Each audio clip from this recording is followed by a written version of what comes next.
Hey, what is up, you guys? This is Justin, and before I do get started, I wanted to thank you guys for making me a part of your day. This video, I don't even know what I'm talking about this video because right when I was about to hit the record button, I changed my mind. I was going to make a video for the parents out there for whether or not you need to buy an iPad. I think I'm going to do that video. So this is going to be a video concerning, because I actually got this, kind of weird suggestion. Okay, so what happened was that my adopted parents, right, they were asking me, because I'm kind of like the tech guy, right, like if they need help with tech and all that stuff like that, they were asking me like, hey, what kind of, they're buying school supplies for a college age student, and this girl was like asking for an iPad and a MacBook Pro and all these things, right? And so I was like, I was telling them, I was like, look, I don't think you really need an iPad, okay? So I was gonna give you guys suggestions on what you should do. Here's the thing, when I went to school, and this was like a long time ago, like in the Stone Age when dinosaurs roamed the earth, right? But when I went to school, I didn't have a laptop. We have computer labs at the school. So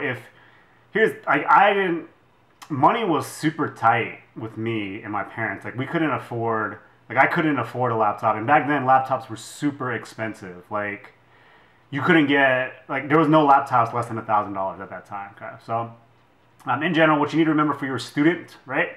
For your student, they will have computer labs, and for the most part, if they're going to be in an engineering lab or anything like that, they specifically have powerful computers for that, for that major. Okay, so because when I was in the math lab, they had big computers that were powerful enough. For those that don't know, if you remember, if you guys know what Maple is, they probably don't even have. Maple was like super duper powerful math software, right? And what Maple basically was it was a GUI-less operating system for math. And so you can do a lot of things, but it wasn't very user friendly. So it was very, very difficult. Like I'm pretty sure it doesn't even exist anymore. But on a lot of computer labs at school, the general computers aren't very good, but wherever you're at, like if you have to do intensive like scientific stuff, like you have to use specific software, your kids, so parents, this is basically for parents, you can figure it out. Like they can figure it out. They won't have to have a laptop for that. Now, you could also write papers and all that stuff, but one of the things about a laptop is just basically convenience, right?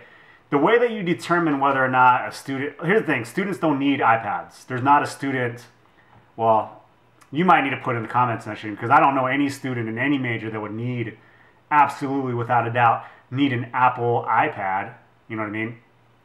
They're nice, they're convenient, but there's no major that would need that, okay? I don't know how much the cheapest iPad is. It's either $4.99 or $5.99, but that's kind of expensive considering that you have a phone. Here's the thing that you need to know about the iPad is that the reason why I never really bought one, at least not this generation, was that I have the iPhone 5 like the first time it came out, and the iPhone 5 has a faster processor than I think the latest regular iPad. So I never, like, why would I buy an iPad if my iPhone's the exact same thing, right?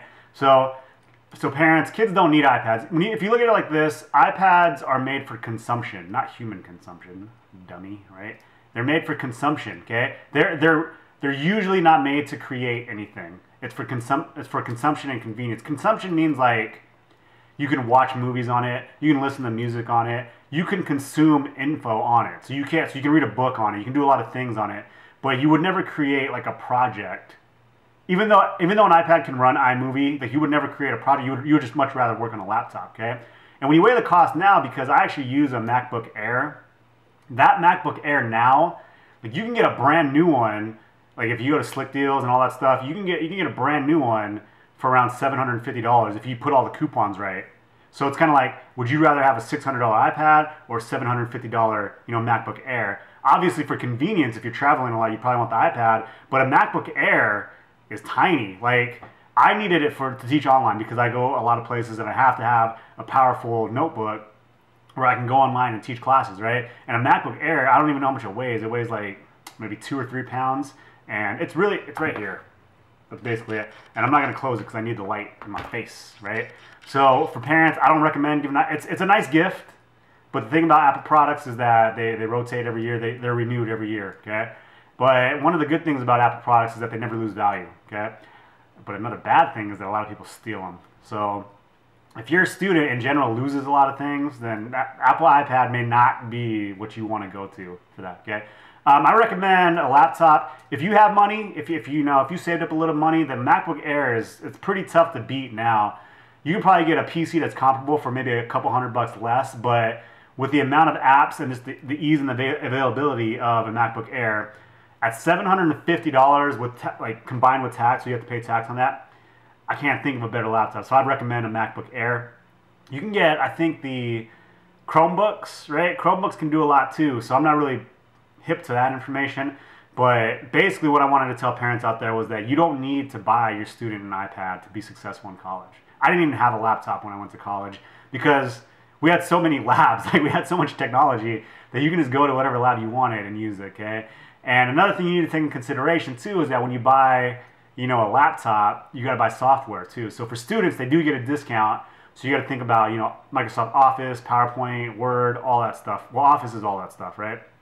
But you got to think about all that stuff in there too. So when you're looking at laptops, right, and you have a price in mind, remember that you're probably gonna have to add a couple $100 just for software. So for under $1,000, you can get a MacBook Air with everything you need to be successful in college, and it's pretty good.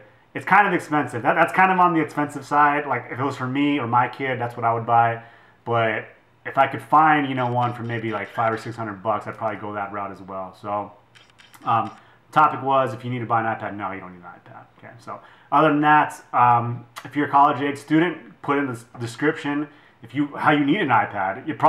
I'd like to see why somebody would be like, yeah, I really needed an iPad. I could not pass a class without an iPad, right? So other than that, if you like the video, please thumbs up, share it, retweet it, do all that good stuff. I've been Justin. I'll talk to you guys soon.